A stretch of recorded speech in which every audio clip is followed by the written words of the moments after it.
If you want to sell your stuff, you have to let people know you exist. Yeah. And you have to show up in their inbox. Hi, I'm Jacqueline Snyder, and this is the Product Boss Podcast. I've helped launch and grow thousands of product-based businesses, even one of my own. And over the last 20 years, I've seen behind the scenes of businesses just like yours. Whether they are makers, manufacturers, artists, or food and beverage businesses, I have spent so many hours studying it all. I've discovered what makes them successful. What are mistakes they could avoid? How did they turn an idea into successful business? And what are strategies they have used to make more sales and be discovered by more customers? This is what this show is all about. Whether you're just starting out or you're looking to become $1 million product boss, I'm here to give you the permission to chase your dreams, no matter how big or small. All you need is the right mindset, a little courage, strategy, and support, and you too can be the next $1 million product boss. Let's do this.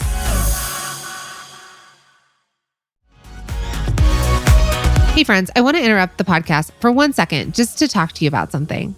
Your sales software shouldn't be a bummer.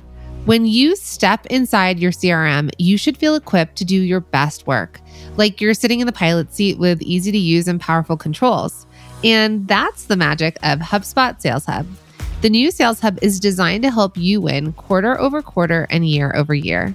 With an intuitive prospecting workspace and AI-powered tools that reduce your workload, managing leads is a lot less like manual labor. And closing deals, it's no big deal at all. Wrangle your day-to-day tasks on a seamless platform that make navigating contacts, calls, and analytics easy. Get AI-powered tools like ChatSpot that are tailor-made to be personal assistants for your CRM. Just prompt it to pull up a contact, sum up last week's sales, or research your competitors. By automating steps across the sales pipeline, teams can take back their time and spend it on more impactful tasks like connecting with customers. Close more deals and get on track for your best Q1 yet. Learn about HubSpot Sales Hub at hubspot.com/sales. Welcome to another behind the scenes coaching session. Today, you'll hear me speaking with Ashley, founder and owner of Teal Meal. She sells baby products that are sustainable, toxic-free, and eco-friendly. When she came to me, she had a couple of concerns. Her sales were low, averaging around $200 a month. She was also concerned that her product offerings were unfocused and that her messaging just isn't resonating with her audience. She's starting to see traction on her social media and her email list, but there's a lot of friction there, and she's starting to feel really overwhelmed. I'm going to help her focus on her bestsellers and see if we can grow her business from there. There's a lot to cover here, so let's get into it. So right now you're feeling like you are everywhere, right? You're kind of feeling a little bit like out of control. Like, I don't know what I'm doing. I have the stuff, but I don't know what I'm doing. Yeah. Okay. And is it all bought from other companies? You haven't manufactured any of it? I haven't designed. Yeah, it's from like the manufacturer, but it's not something that I've designed. It's like pick from a product list. Is it all branded Teal Meal stuff? Yes, I do. So most of it is branded Teal Meal. Okay. I do have 3 products currently from a brand called Pretty Please Teethers, who they have like closed their shop, but wanted to like continue their brand on. So I've like some of their items were more complementary to what I have. So I brought on a few of her pieces. But all the silicone stuff, people are like, oh, that's it, that we're buying Teal Meal. Yeah. Okay, cool. All right. I just wanted to make sure. So, I mean, that's what, whether we source from overseas and, I was doing this. I was going to start a company for my husband. We decided we should not be business partners, especially product based, but we were looking to source overseas the certain products as they had already been made, but then sourcing them, curating them. And then eventually what we wanted to do was label them with the brand name on it. So is your stuff labeled? Yes. Okay, cool. Great. Okay. So then what I want to do is talk about who your ideal customer is. And so what I want you to think about is one person. It's like one mom. It's not moms from 25 to 45 that have babies, right? Because that's too broad. Right. So for you, who would be your kind of like your target mom that you know where she shops, you know what her day looks like, you know what her fears and worries are, and the things that kind of bring her joy? So my ideal would be a mom, like early 30s, maybe her first child or second, but mom of toddlers, really. Let's decide if it's first mom or second mom energy over here. I would say second mom. Oh, it's so funny. I think first. You do? Okay. Why? Because second, like you might be just reusing the stuff from your other kid. Yeah, that's a good point. My sister has a silicone.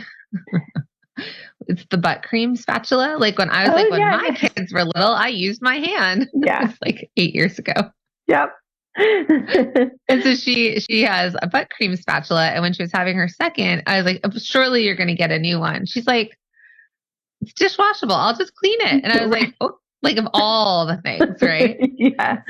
Okay. So first, no, that makes a lot of sense. Yeah. Yeah. Because second time, she's kind of like, what do I have left? Again, I had a girl after my boy, and my girl was dressed like a boy for the first few months, because then you get practical. You're like, the baby doesn't go anywhere.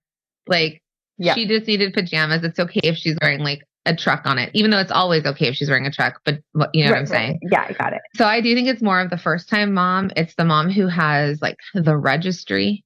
Yes. And she wants all of the things, and she needs to try all of the pacifiers because she's not sure. Like her friend told her this one's going to work, but what's going to end up happening is like, it's not going to work. Right. And she's going to have to go through a million other pacifiers and a million other bottles and all the things. Yes. Okay. Yeah. Okay. That makes sense. Yeah. Okay.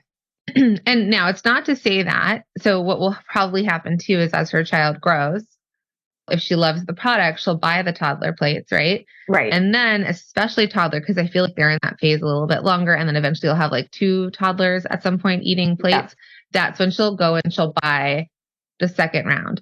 So I'm going to be really generalist here. It's not always true, but I'm just going to say pink versus blue. And I'll go my way. So my son's born, I get the blue stuff and the yellow stuff and all the stuff that I like want to, do with him. Then my daughter, she's got like kind of whatever. We're using some things that are the same. Right. But then as soon as they're both having bowls that they're both aware of and they start to be more aware of their favorite colors and stuff, that's when I might buy the pink bowl and he has the blue bowl. Right. Yeah, that makes sense. Okay. So you'll have, what's cool is like, you're going to have a long-term customer. The more kids she has, she may buy more of the older kid products more often or in multiples than sometimes like the baby age, maybe. Yeah, for sure. Because more of my products are for that like toddler stage, I would say. She is interested and searches for items that are eco-friendly, items that can be easily cleaned, because everything's like dishwasher safe and microwave safe. And in terms of shopping, I would say likes to buy what her friends are buying or what she sees is influenced by. Maybe there's a version at Target, but wants to like see what else is out there. So shops around a little bit and is environmentally conscious. So wants to find a product that gives back in some way. Okay. Only thing about that, and this is the thing that I think a lot of times people get stuck on, is you have every good intention for what you're going to do with your business and give back and stuff. The only thing that does for a customer is when she's at that buying decision point, she feels better about herself that she's spending the money. Yeah. Oh, but they give back. Yeah. But she's not necessarily always she's not seeking out, I'm only going to buy from a kid's company that gives back. The majority of people are always, as good as they are, they're going to think about their needs first. And then what's going to help is knowing that they feel better and maybe if it was 2 products sitting in front of them, same price, same product, but you're like, oh, but if I buy from that one, it's going to give back. Again, that's kind of the thing that might push them over. Okay, that's helpful. And that's what I was around of what I to get back to, because I've been really struggling with. That was like the initial marketing and did get some traction. Part of that, the reason for it got on the products got on Good Morning America, but it did not create sustaining sales, obviously, which is why I'm here, right? So that is exactly what I've been struggling. Like, is this really a differentiator? Do I go with this in my marketing? So it's helpful that you just said that, because that's kind of what I was feeling, but I didn't know if I should speak to that less, or if that would hinder me any more than like the few sales I have. Okay. So I think it's important to them that you are a company on a mission that is doing good in the world. It's not just for capitalism, you know, they're not fighting the man. They're like helping another woman do good for other people. Yeah. But it's not going to be the reason. So it's a pillar of your content, right? It's a pillar of the reason they're going to buy from you, and not Target, potentially, because Target is more of a, you're walking through the aisle and you're like, these are cute, I'm going to buy these most of the time. Like, we less likely go in for something specific unless they're doing like a collaboration, like a Tabitha Brown collaboration. You want that. It's more of a convenience play, and they move through product quickly. So if they ever had something like what you do, they have it and then they'll do something new, right? If they're doing silicone product, it's going to be this on this season, and then it completely changes to another silicone. The other thing about the eco-friendly aspect, for me personally, I almost would flip it. So while it is eco-friendly, right, and that's just like a point of like the description and the parts about it, again, what's in it for them? It's silicone, it's food grade, it's non-BPA, it's not plastics, that kind of thing. Because first, they're going to be more concerned about what they're putting into their baby's body. Then they're also going to be concerned about what we're putting into the oceans, for example. Yeah. I wouldn't lead with like the eco-friendly, but I would do like the food grade silicone that are BPA, latex, lead, phthalates free, right? So it's all of that kind of like clean, safe products to use. Right. Okay. Yeah. I like that, clean, safe, rather than listing everything out. I mean, obviously all list around, but what we can do and what you can do is research other brands that are in the market that are making stuff that's silicone based. You're not the inventor of this, right? Right. This is an iteration that you're doing that you're going to bring to your specific customer. But let's go and look at their words that they're using. Okay. I want you to know, and like, that you don't have to reinvent the wheel or reinvent the words. Like, a lot of times people just want you to be practical and tell them what it is. Right. Okay. Operating your business with a set of personal values is great. If more businesses did that, the world would probably be a much better place. But when it comes to attracting customers, factors like donating to charity or environmentalism will always come second to what directly benefits your customers. It's important to do both, but to get them to buy, tell them what's in it for them personally. Okay. Next, I want to move to your biggest competition, like who's already in the market crushing it. I would say Mushi is really big. I definitely look up to them for their branding and messaging. They're big though. So some of the times I'm looking at them and thinking like, well, they don't really have to do very much to sell anymore. It's like it's a very well-known brand, and now they're, in Target and things like that. There's Baby Goods, and the other one is Lalo, like Lalo. I'm assuming like how a child says yellow. So when I just searched Lalo, it says Lalo makes baby and toddler products you'll be proud to own. We are rethinking the way parents shop for the little ones. And then with Mushi, they said we carefully curate safe, innovative, functional, and stylish baby products. So that's their one-liner. And then there's even like, people ask, where is Mushi from? Are Mushi toys non-toxic? Where are Mushi products made? Where are Mushi bibs made? So it looks like there's a lot of people that want to know where it's coming from. So it says all products are designed in Houston and Sweden by a team of designers. The company utilizes factories in USA, Denmark, Turkey, and Asia. So they're not just going to be like made in China, right? Because that's obviously what I think some of these parents are searching. Right. And so they start with all products are designed in Houston and Sweden by a team of designers led by Mushi, right? So wherever you are, right, designed in. And then it utilizes factories. So it doesn't say it's made in, and it doesn't say China, it says Asia. Asia, yeah. So you can be very general in that.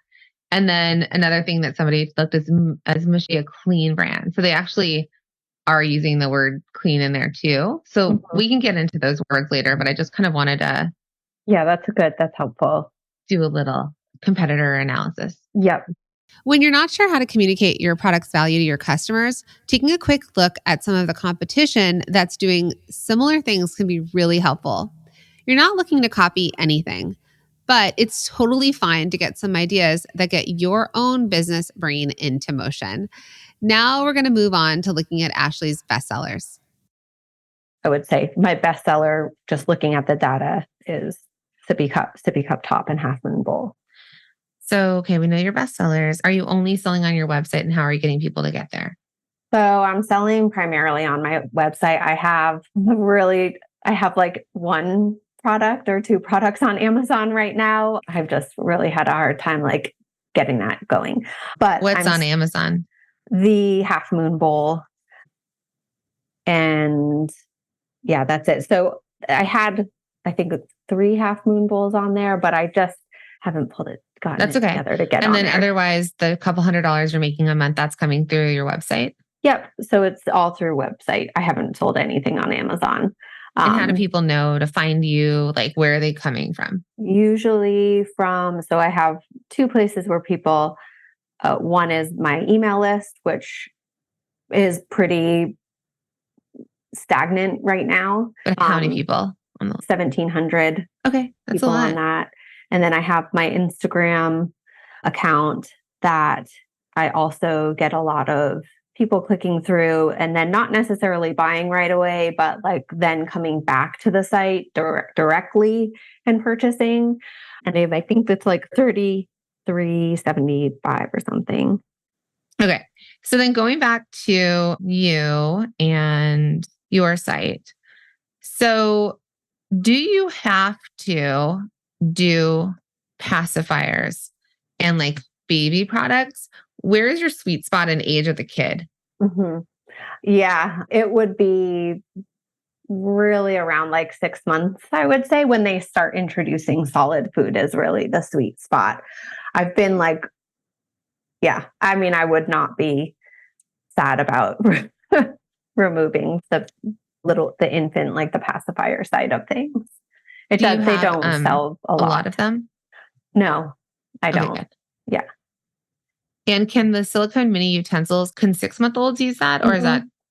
No, yeah, that's like kind of when they're starting to just get familiar with holding something, playing with it, with food, like starting to pick up food. There's a little fork and a little spoon, but a lot of times it's just getting used to like the holding portion. And then kind of really people use like, it's more familiarity and getting and playing with the food, and they can like pick it up, but it is kind of like part of that baby-led weaning where they're just getting like used to textures and that motor skill development.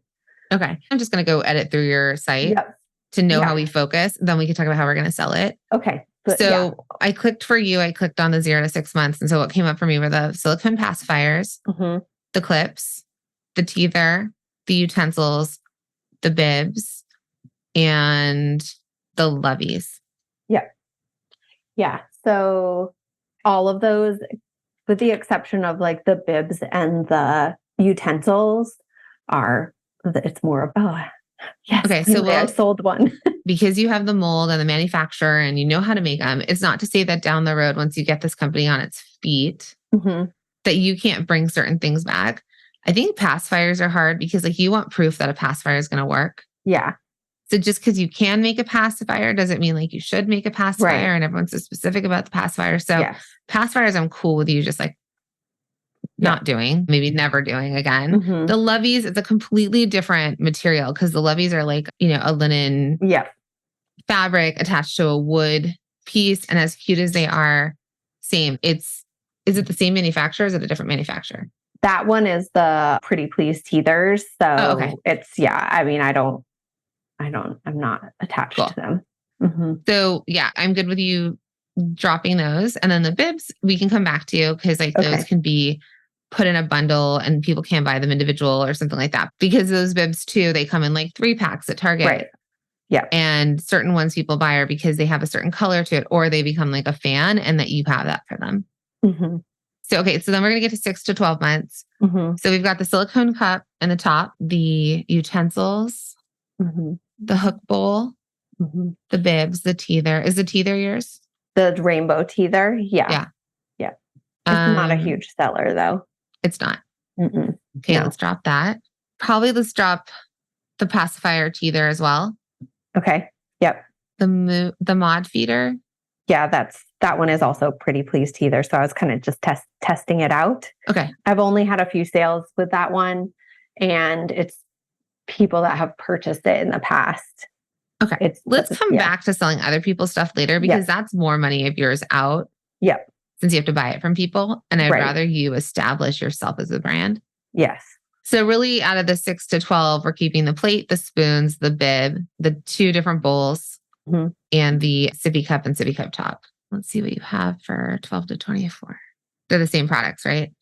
For the most part, the only other addition would be the divider plate.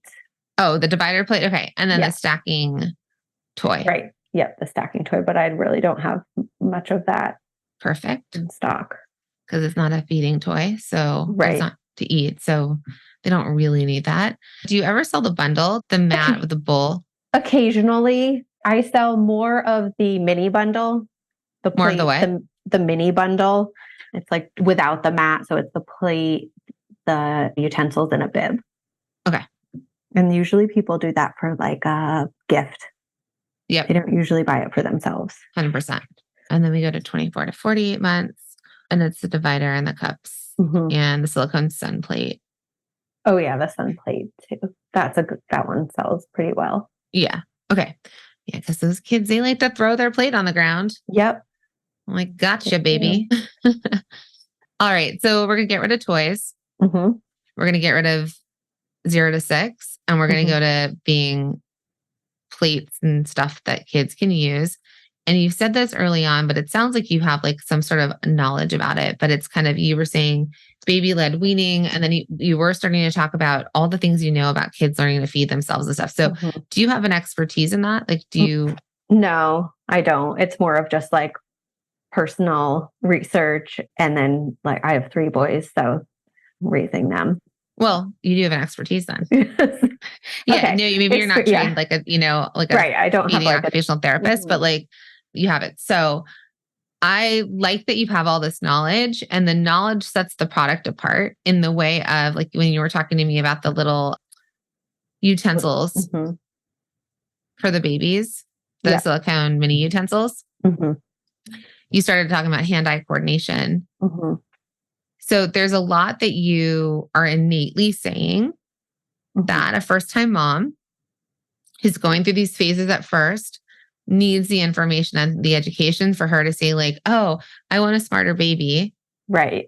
I'm going to get them these utensils, even if the baby never uses them and throws them on the floor. She feels better about herself that she's introducing the right kind of utensils or toys to her kids or her child to feel like she's advancing them, right? Like, I lived in New York City. There's this one kid we were friends with. My kid was this age, and the boy was in Russian, Mandarin, and English. He couldn't say a word at 2.5 because he was getting so many languages, So there's those parents that want their kid to really like advance at a young age. And then there's the parents that are like, use your hands, I don't care, right? And that might be the second, third kid mom too. Yeah. So I do want you to lean into the education or the stuff that you actually don't realize that you know so innately, but you do. Okay. Because that's another thing that you will be helpful to moms by giving them that information. We love talking about bestsellers at The Product Boss, and for good reason. Knowing your bestsellers allows you to streamline your marketing, your messaging, and your product lineup. When you're selling too many things, it can get overwhelming to potential customers.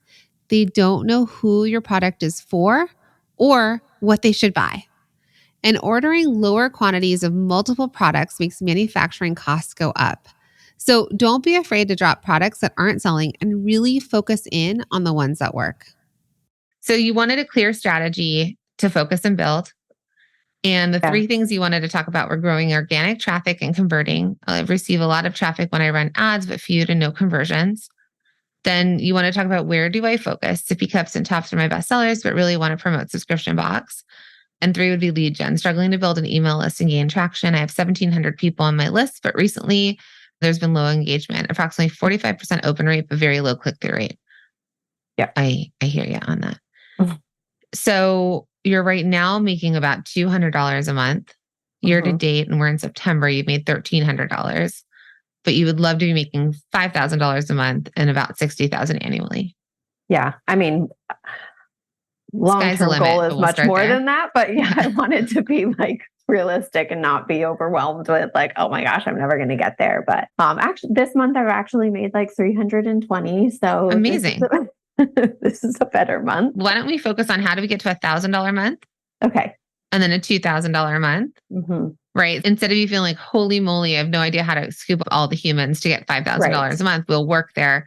But let's try and get you from a $200 a month to $1,000 a month. That would be a really big jump. Yeah.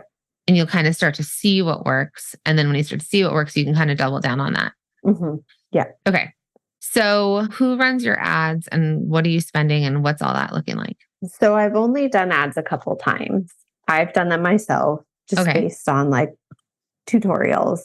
I've really just done engagement type ads. Like, what are they called? Like viewability ad or visibility ads. I've boosted some posts, which get like traffic, but then I switched to like, maybe I shouldn't just boost posts because I don't get a lot of sales from the boost posts. It really is like vanity metrics on on Instagram. We all love some views though, I'll tell you. I know. So I switched to just, I'm going to do the Facebook ads and try it out. So I did one campaign where I ran 2 different ads for 6 days, $10 a day was my spend. And one ad was a video, and it was basically me with a placemat. And then I would put the what products to use for different stages, like 4 to 6 months, then switch them out 6 to 9 months or whatever. That did really well. And I got a lot of clicks, like click-throughs. I ran another one that was more of like tip focused, did terrible. Okay. Really didn't get any. What about this? You have a reel on Instagram. That's the one with like the kids eating. It has your most views. Yeah. I have not run that one. You have a few that are in the 3,000 to 5,000 to 6,000. Yeah. Those are most likely boosted.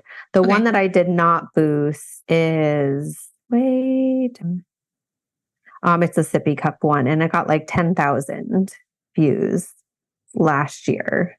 I've ran it a couple other times just with a different main image, like front image, and it's done okay. And I've ran it without just to see like I posted it without just to see if it got the same amount of views. I ran it in September 8th, 2022. So it's like way down. That one received the most ever. And that was, like 10,000. Did you use Suna Studios, or who took your photos into the stop motion? I did the stop motion, some of the stop motion. It was not Suna. It was like a separate photographer. But you used another company? Yeah, I've primarily used another company. I've used like the kids, the one that you just held up that I hired a photographer for, but some of the other photos are mine. You have great aesthetic. What I really actually love, which you kind of moved away from, was the teal background. Okay. You're still establishing this brand, and the teal background with all the colors on top, kind of having the teal, then for me is like a trigger in my eyes that it defines your brand as different than. And like what's also interesting to me is the bright color that is used as the background, like even the pink one with the popcorn, but then the neutral in front, right? So the product is neutral, the background is bright.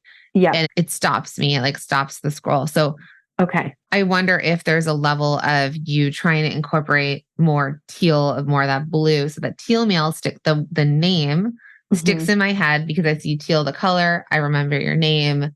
And then anytime I see an image, even if your stuff is super neutral, the bright is like the differentiator. Because if we think about the people you see that are competition, so Mushy is very neutral. Yes, they are. So like they have the same kind of color products, but they're that kind of whitewash Instagram Pinteresty house where everything's like in neutrals and everything's just like kind of dull. Yeah. And if you follow what's happening in like architecture and homes right now, they're actually going bright and wild. Yeah. I do really want that, like when you land on the website and when you see the imagery, that it's like joyful and fun. Like that's the vibe that I want to kind of give out. So I would be, I can definitely start moving in that direction because I think that, that does work more with even the with brand. Lalo, right? So Lalo is navy blue with a lot of white. So it does look Scandinavian or like the kind of house like you will never allow your child to have like slime or juice. Right? Yep. So where I see the differentiator, even if your products are the same, is the mom, is she like that hybrid? I just think the color and even using the ocean and the way that the ocean looks and the picture that you have of like the ocean with the turtle. And there is this level of bright there. Yeah. And it is kind of the idea of like, you're using very natural colors, like colors that can be found in nature. So the nature part, like when you see the colors that feel more things that are made in nature and not as synthetic, then, you know, maybe the parent looks at it and they're like, oh, it must be safe because it's so natural looking. Right. Yeah. Do you like the colors that you're doing, like the neutrals? I don't mind them, but I also don't, I feel like I'm trying to get to a place, but I'm not quite there. I'm not there. Okay. So I'm definitely willing to shift and play around with different colors and see how that goes. What are your minimums? Let's say you wanted to come out with a new color or something like that. What are the minimums for your factory? I haven't ordered a new product in a really long time. So I believe it was around like 150. Okay. So not bad. No, not bad. Okay. So I think what I would say is if and when you do create more product, I actually want you to get a logo or an icon or something that like I look at it and no matter what people on Amazon make, it has like your official stamp. And when you take the photo, I can see it. Right. Yeah. And I think that's what I need to do because I have those like the plates in the middle of the plate is the logo teal meal. Let's see how here has. Yes. And there's this brand like before. Pressed. It's like out. I don't know what that's it's called. Like a embossed. Yeah, it's not embossed, but it's out. Yeah. Right. And the ones that what I have is it's like pressed in. So maybe I need to switch it so it's more visible like in photography. I don't know. I think it depends on what the mold, they might have to change the mold and I don't want you to have to pay like for new mold fees. Yeah. But at least have the photo or ask them, just kind of talk about it. But if anything, when you do the photography, that the photographer or you captures the thing that we want them to capture. So by seeing all these hook bowls, I'm also not convinced that you should do hook bowls. Yeah. Because I can go get a 6-pack on Amazon for $14.99. So I'll never buy them. No. From you. Yeah. That must be the manufacturer. Like, I can't even buy them for that much. 6 of them for that much from the manufacturer with shipping. Yeah. Look at this one. It also has it raised instead of, so you can ask them what that's going to look like. I know it feels like we're getting like deeper and deeper into the problem, but we will come out with a solution. Okay. No. Okay. Yeah. I'm like, oh no. But I mean, I know there's so much out there and it is really like at this point, like what is, I don't know. You'll probably get it. Actually, can we dig into your price? Because you just brought that up. So what is the pricing? So you order 150 units. Is it one color or you can order a multicolor in the 150? One color. One color. So let's just go with a couple of your bestsellers. So the sippy cup and the top. Yeah. Like how much does it cost? Yeah. And if you have it landed, like, do you also add in the duties and landed to your door? Yeah. So I have not had to reorder the sippy cup in top because I got a ton of them, but the cost for the cup is $1.75 and the top, because I have the sheet in front of me, is also $1.75. So then it's like close to a 70% increase, but it does include like the shipping of the actually getting the product to me. The $1.75 does? No, that does not. Okay. Yeah. I usually add about 20%. That could be over. Okay. But let's just for the cost sake, $1.75 times 20%.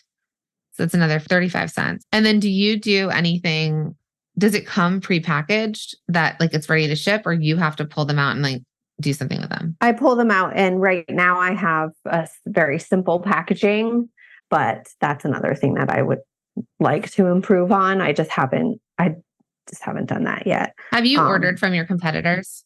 No, my husband was asking me the same thing. I would order from a couple of your competitors the similar products. Okay. And see how they come packed. Because if you're already paying $1.75 and then you're paying, duty and all that, if and when you go back into production, I want to see like, can they pre-pack them for you? Okay. So however your bigger competitors are having them, I don't know if they're coming in boxes and poly bags. Like I have no idea what they're coming in. Yeah. But order a couple things from competitors. Yeah. And then just see how does it arrive to you.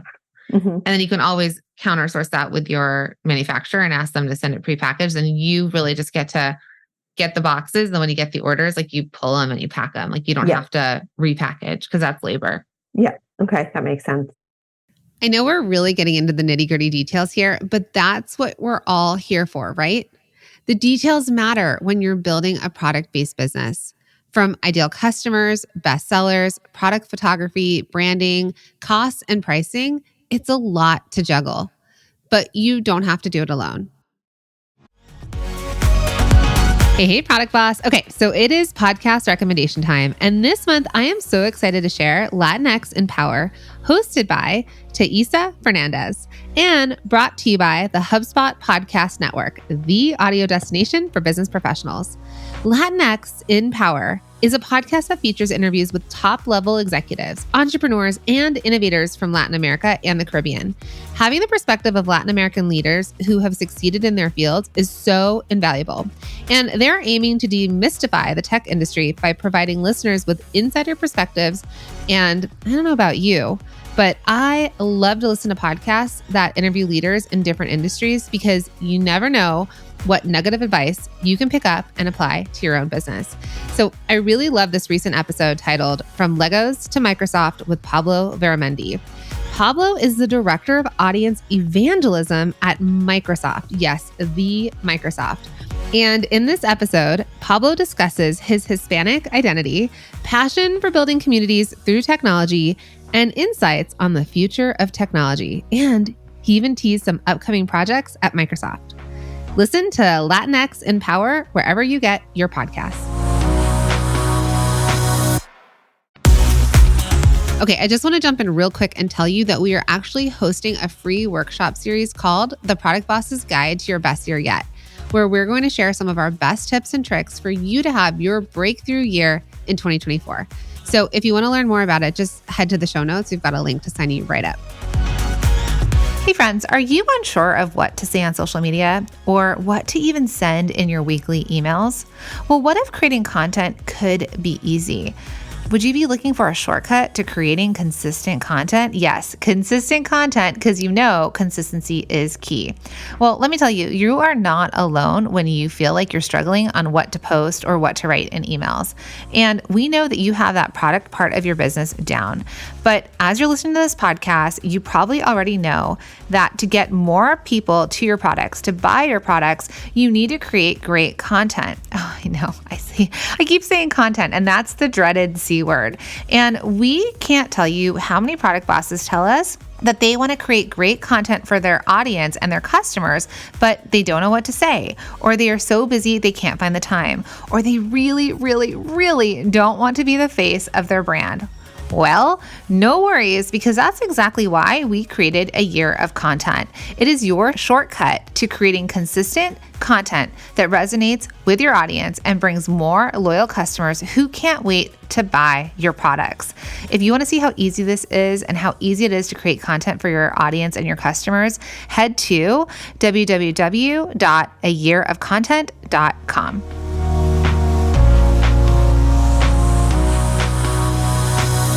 All right. So the first thing that I want you to do is we're going to go to your manufacturers and we're going to say, at what amount is there another price break? Is it 300 units? Is it 500 units? Is it just 200? Because if we were going to get competitive with your customers or with your competitors, and we were going to like kind of work our way backwards. So if we can go back to your manufacturers as you're thinking about doing this, and see like at what point can you get the divider plate from them with landed. So like with the 20% potentially at around like $4.40. Okay. That's with that 20% added. So something less. Or what you could do is just go by the math and say like, how can you get them to drop it like 50 cents? And then your bib, you should be $13.64. You're selling it for $12.99. Okay. So same with the bib. How can he knock off or they knock off like 50 cents per item? Because that 50 cents adds an additional $2 to your end cost at least, right? Yeah. So if we can bring down 50 cents in cost, we can bring down all prices by $2, which is significant between 18 to 20. 12, to 14 or 15. And those are these like little minor numbers we're working with to make it happen.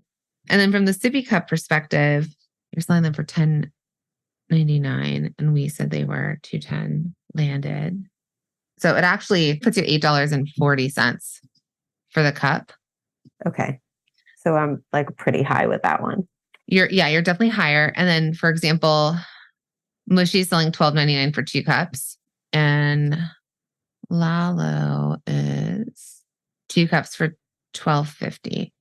So it's kind of the same concept with the cups. Technically, the cost would have to be about $3.13 for 2, which puts us at like $1.50, $1.60 per cup. Yep. You're at about $2.10 with the 20% added. So again, it's kind of that 50 cents drop. So I'd love for you to just go back and find out the units you need to get the 50 cents off-ish. And if he's like, we could never do it, then fine. But they will tell you they can. They will give you the numbers. And then I want you to go back in and I want you to cost your products as if you were like at the next tier. Okay. Up. And then see it. Because what happens when people are like startups or they're just starting out in the market, it's always going to cost us more per unit. Yeah. Unless you're fully funded and you're like, you've got all the people to sell to. Typically, you're going to be buying less units and it's going to cost you more per unit. So we can't price the product at that higher cost amount because it's not feasible.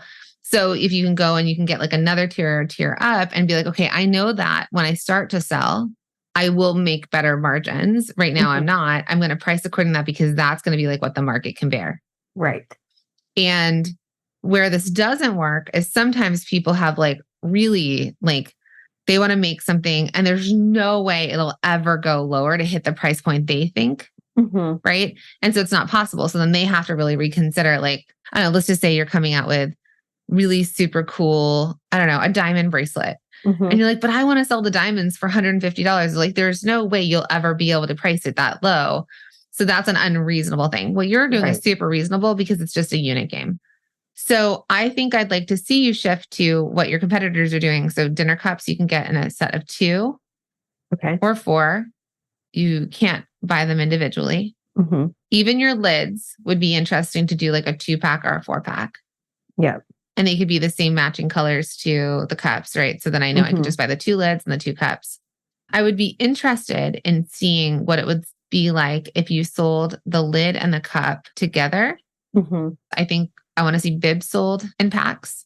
They're selling them for $30, right? So that's going to automatically start to double your revenue for the people who are buying because it's raising your average order value. And that's like one of the number one things you can do. Yeah.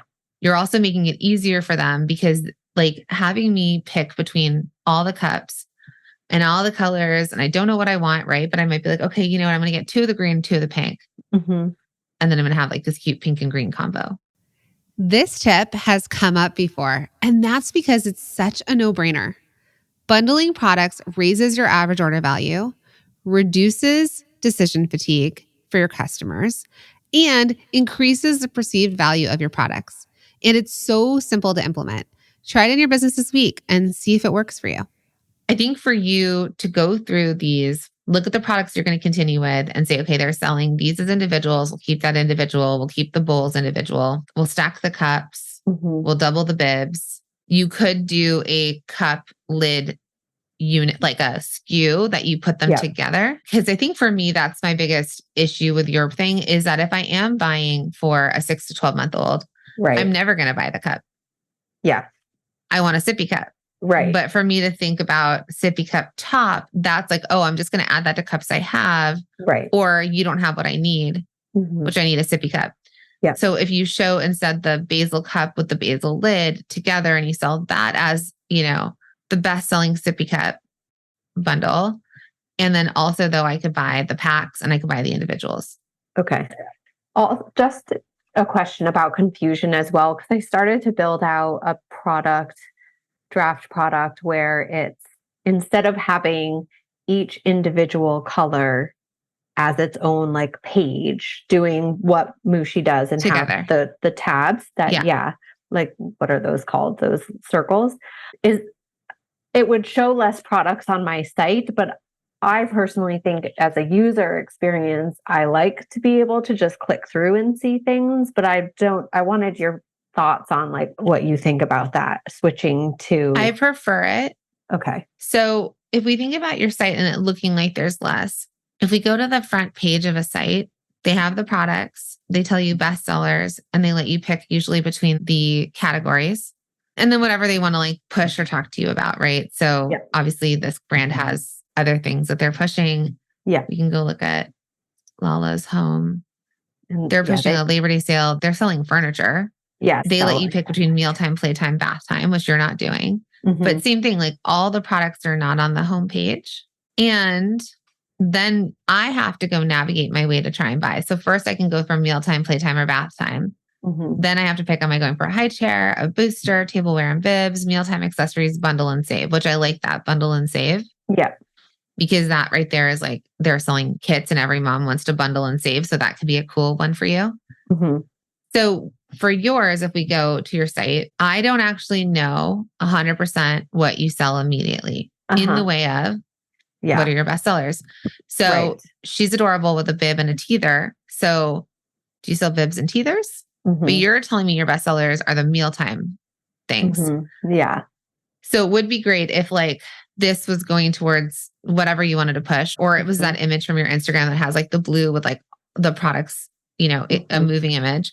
And then as it drops down, it goes into customer favorites or best sellers. And then we can talk about the map of like where you move them through. This also gets hard for me because I have to click on so many places to see what you have. Right. Feeding. Okay. Right. Mushy has what's new, bestseller, shop. And then I could do shop all. And I could just go to feeding. Mm-hmm. And it's not all the things. And then it brings feeding for me, but then I can price here. Right. Or if you were just feeding, it'd be like cups, plates, or shop all, or, thinking about your category. So that's the first place I would say on your site that I'd love the homepage to be, we'll go over that in an audit, but like clearer. Mm-hmm. And then it was easier for me to navigate here. Then I go to feeding. And instead of you worried about not having a lot of stuff, nobody has time to comb through all this. Right. Yeah. So just show me like your best sellers, your essentials, or your kits. Yeah. And then if I'm like, I'm sold on this half moon bowl, and then it's the same thing as like these where it has a little color swatches down below. So I know, it comes in these colors more and more. I got to click. And then I see it. So the first color that they're pushing is sage. So it's like product with lid, product in use. This is them kind of like showing you a pack, even though you can't buy it, but they're just kind of showing you something that's like, oh, that's cute. I need more of that. And then, hey, all the colors in one. Yeah. And then if I click over to their lilac color, similar. Oh, that's how it comes packaged. The product in use again, whether it's like this, it's not always a sage, but at least the in use product is a different one than the last one I looked at. So yeah, I like it this way. And you have to think busy mom doesn't have a ton of time, wants to get something done. How does she get it done? You're going to make it easy. She clicks on the product she's visually attracted to. If you're telling me sage is really popular, the other thing though I want to say is that people buy what they see. So even though sage is popular, have all of your products show at least one color as the first image. So what that means is don't do all sage as like the first image and they have to click through to see the other colors. You can see here they have a sage, but then they show a cup in blue. And then they show a cup in this like oatmeal color. That way, like I can see different products in different colors and I can kind of make a decision like, oh, I really like the blue. I really like the green. And then I figure out the product and like, okay, I really think I like the sippy cup. And then I can kind of see, but don't have all of your shop all images the same color. You can see here how important it is to consider your customers in every decision you make, whether it's pricing, images, bundles, product variations. I want you to always be asking yourself, what is going to make my customer's life easier? So now we're going to get into, I think if you clean up your site Mm-hmm. I think if you make it really clear what I'm buying and you're raising your average order value because we're going to do some bundles, Mm-hmm. the conversion is going to go up. Okay. I don't want you to worry about your subscription box. Okay. Because I don't know that they need a subscription box. Okay. Probably maybe the bundles is more of the direction.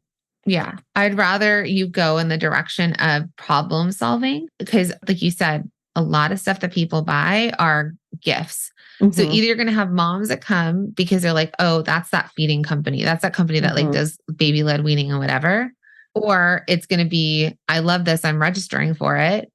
And you're giving me my all-in-one bundle, right? Yeah. Like, and then it's a better gift. And then the bundles can be at different prices because people either want to spend like a $25 gift, a $50 gift, you know, 75, 100, like people, it's important to them what they're spending. Right.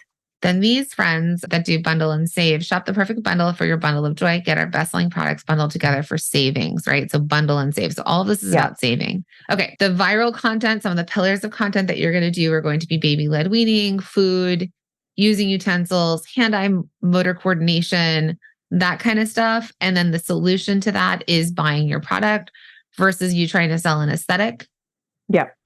And competing with people who are already out there. Long term, you can compete in that way, but we'll test and try this way because it feels like an easier way in. So let's talk about lead gen and traffic. I think some blogs using the SEO module and multi-stream machine and keywords will be helpful for you to start to lead people to your product from a backdoor. The blogs are never like, I am now a blogger. They're just informational. And there are a few ways, like we teach you how to do the research and the keyword research and all that.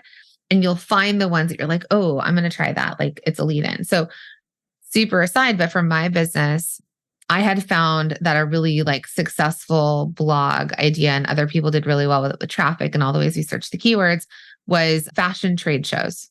So I just created a blog with a list of fashion trade shows for 2000 and whatever. 2021, whatever year it was, and just did it. I ranked number one or like number 1 through 3 of looking up trade shows. Interesting. So then people who are looking at fashion trade shows, well, I'm not a trade show. They're like, what is this consulting company that helps you start up your fashion brand? Right. Because if they're looking for fabric, they might also be looking and thinking, how am I going to make this? Yeah. Same thing with like, I used to say like helping you build a brand from the ground up. For general people, they're not thinking, I'm going to build a brand. They're thinking, I want to start a clothing line. So then I also switched my keywords to like how to start a clothing line and then did a blog on how to start a clothing line and then went and like created it. So now, especially with like AI and ChatGPT and all that stuff, you'll figure out what you want to do for it. Yeah. You'll gather the information and then you could even have ChatGPT do it. And then you go back in and you kind of do the headlines and you do the backlinks and the inner links and all the things that we teach in there, but it won't be that hard. And you could do 4 or 5 and just stop at that. Yeah. Okay. That's long term. So that's like a 90 days to see that work. So don't get overwhelmed. Like that does not have to be the thing you do first, but I do think that can be something you do. Okay. Then for the lead gen, I want you to think about 10 people you can collaborate with. Okay. And so all these people that you're chatting with and stuff, I want you to think, can we do a collaboration? Can we do a giveaway? Can we do a Instagram live? And not just do it once, do it a few times, right? From that Instagram live, can you get some of the stuff that they said and turn that into topics? Can you email your list and say, hey, I'm going live tomorrow with expert blah, blah, blah on Instagram, right? Click this link to join us. And then you get that. And then you can take the video or parts of it. And then you can say, hey, did you miss it? Like, go watch it. These are 3 of the things we talked about. Okay. So when you start to email your list, I think what I'd love to do is, do you have a welcome series? Yes. Okay. So you have your welcome series, which maybe you'll go back into and you'll say like, what's helpful? This is who I am. Here's your discount. Then if you're only going to send weekly emails, there's going to be the e-com emails that are like, new bundles, right? New kits, new whatever, or like the green mealtime kit or just like they're not going to eat basil, but like you show the basil color of the new color. Right. So there's the e-com emails. And then every so often you could do an email that's like we do our hot tips, but like a feeding tip of the week or like a mom joke of the, like there could be something connection if you want. Otherwise, I would just lean on straight up e-com emails. Okay. Because you're saying that you're emailing your list, they're opening it, but they're not clicking. Right. And it could also be the kind of email you're sending. Yeah. It's been a combination of if I do an e-com email, I will get like one sale from there. And then I have tried a couple tips, but I think I just need to, I think it's just a little dry, honestly. I think I just need to like make it more of the personality of the brands that I would like it to be, like more joyful, like I was saying, joyful and fun, and not so just like, here are some tips. 1, 2, 3, 4. Add a little more storytelling to it I think that's one thing that would help. But yeah, that's what I've done, but I haven't been very consistent. That's what I need to just like put a schedule on my calendar. These are when I'm sending them, and then be consistent. If you want to sell your stuff, you have to let people know you exist. Yeah. Right. And you have to show up in their inbox. You have to. So consistent is hard when you're like, oh, I need to send an email Wednesday. I'm going to write it on Tuesday. Right. Because then you're living off of this sort of whatever. If you can batch and say, yeah, we're in the first week of September. So let's say it was last week or 2 weeks ago, like by the 15th, on the 15th of every month, you're batching out 4 emails for the following month. So you've got the first, second, third, fourth week of the month done, unless it's a 5-week month.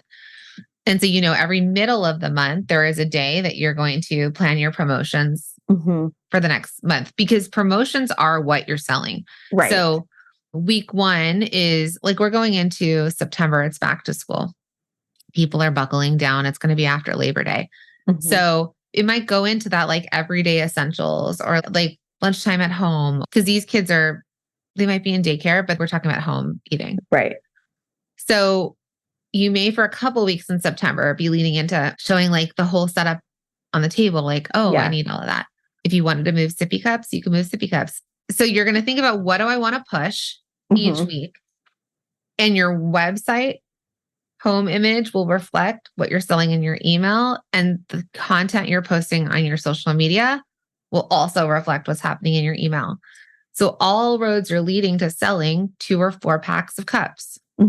All roads are leading to selling basil, the basil color. And so if you can plan that out and you create a calendar, okay, I want to focus on this week, I want to focus on that this week, it will help you focus. Your customers will know what you're pushing. And then all of your content can evolve around that one thing. Then as you start to get into the October time, right, that's when you might lean into those fall colors. Like it could be like fall y'all starts to happen in September. Pumpkin spice and everything nice. It could be like your pinkish orange color. Yeah. Or your orange. You start to play on the culture. So people are talking about pumpkin spice lattes already. Right. Yeah. And then you could do like you had that really pretty Christmas layout. So it could be the Thanksgiving table for kids, right? Or call it like the kiddie table for holidays or festive. And that's where you start to move into, because now it moves away from like just the stuff I need for my house and more into the thing I want, which is like, I want to feel festive and I want to be like pumpkin spice everywhere. And I want to decorate my house with like all the things. And I'm also going to now be like, I don't need another plate, but cute. Right. I need that pumpkin spice color. I need the green pumpkin look that they have going on there. That's so cool and fresh for me to have like my kids' table setting. Yeah. Okay. And then you do it. So that's a little bit of like that messaging when you're doing it, that they feel like wherever they look, they know what you're selling. Yeah. And if you do collaborations with people or partnerships and you get in front of their audience, you do collaborated emails, or they're a guest blogger for you and then they push it. I think all of that is going to start to bring people. And then when they get to your site, they know what they need to buy. Like it's a clear conversion point and a clear customer journey. So how can we kind of wrap this in a way that you feel like you have a clear action plan, or that you feel like you got your questions answered, or where can I help give you some more clarity? Yeah, no, I feel like you answered a lot of my questions in terms of focus and like trimming down product. I guess the only thing to round out the conversation, because I wrote down a ton of steps, like a ton of things that I just need to like organize into steps of what to do. How can I help you set a plan of committing to yourself that you will be more consistent? I think that I need to, well, I like the idea of by the 15th of each month, like how you said that too, because I wrote that down to batch my content. And I think that setting like dates for me is really helpful to be able to do that. So I think just using that recommendation. So what if it was like week 1 of the month before you started planning out what you want to sell that next month, right? Because we're in September, week 1. Yeah. So while, yes, you're going to kind of scramble and figure out for September, but you have a lot of work to do. So there's also like don't worry about getting sales tomorrow. Yet. But let's say right now we're in week 1 of September, you're thinking of October and you're thinking week 1, 2, 3, 4, 5, I think, because it's a long month. Obviously, we're not going to be selling Halloween on Halloween that last week.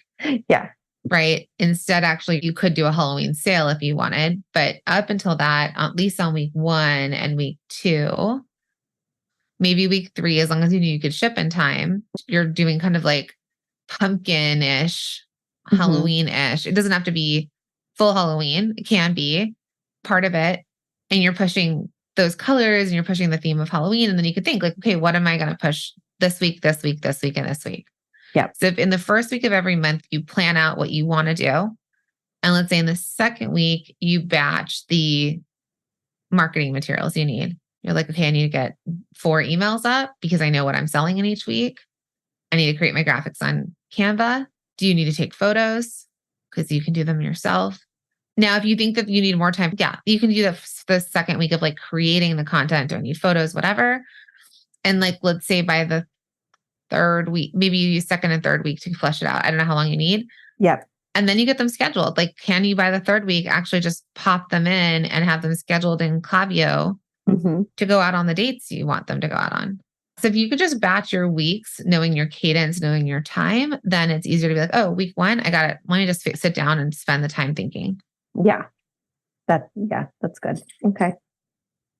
In longer term, things that are going to take you longer might also be for like the foresight to thinking, okay, now that's October and I'm coming to Thanksgiving. Can I do any collaborations during, let's say, November with different food people on Thanksgiving for toddlers, Thanksgiving for babies, like Thanksgiving meals that you could make that your toddler will eat? How to make your baby feel like they're included in the dinner table. Thinking about that. And then if maybe you're thinking about collaborations or partnerships or blogs or whatever, because that's going to need more time. Maybe that's a couple months before. And then you also are spending time on that outreach. So who are 10 people I can collaborate with to try and push for like the Black Friday, Cyber Monday, like the holiday time. And just think like you'll make the outreach and maybe it'll be a couple people, but it's a couple more people than 0. Okay. That's good. Yeah, I'm excited for you. I think you have a great product. I think manufacturing, I think you've got everything set up. And then for you yourself, if you feel like are you a visual person? Yeah.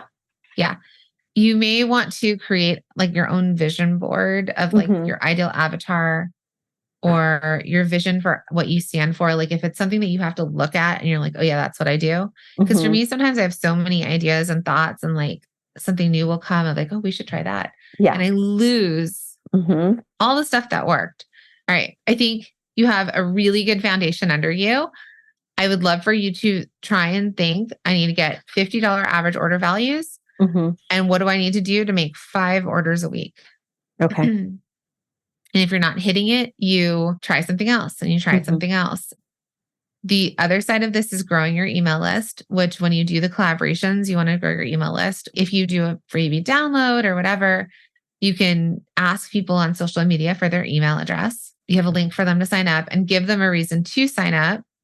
So that we can go from that 1,700 also and start to grow the list too. So another goal could be like, how do I get 20 new people a week on my email list? So you get 80 to 100 people a month.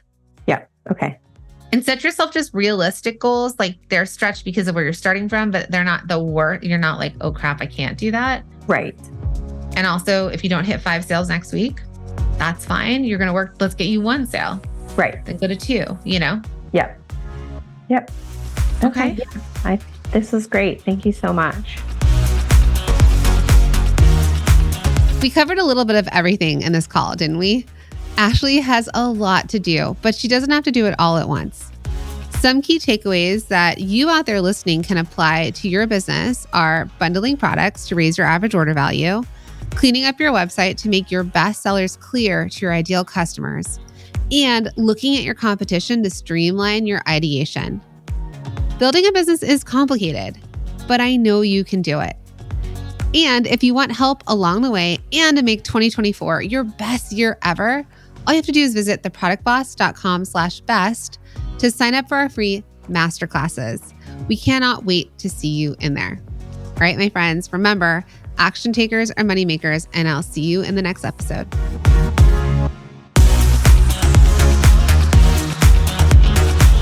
Thank you for being here and listening all the way through the Product Boss podcast.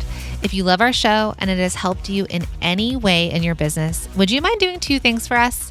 Subscribe to the show so you never miss an episode and leave us a review. Reviews help other product entrepreneurs know that this is the place to be to grow their businesses and realize that they're not alone. And we know that you all know that a 5-star and honest review helps you sell more products to more people. So you know that your reviews help us reach more listeners around the world. Remember, what we give is what we receive, and we are all about helping each other in the Product Boss community. We are all in this together. We would be so appreciative of you if you could take the time right now to subscribe, leave a review, and even share this episode on social or someone you know so we can impact more lives. And remember, subscribing means that you will get notified each time we release a new episode so you never miss a thing. You have helped us grow and climb into the top 10 of all marketing podcasts, and together we can keep climbing. Thank you, friends. And remember, there is room at the top for all of us.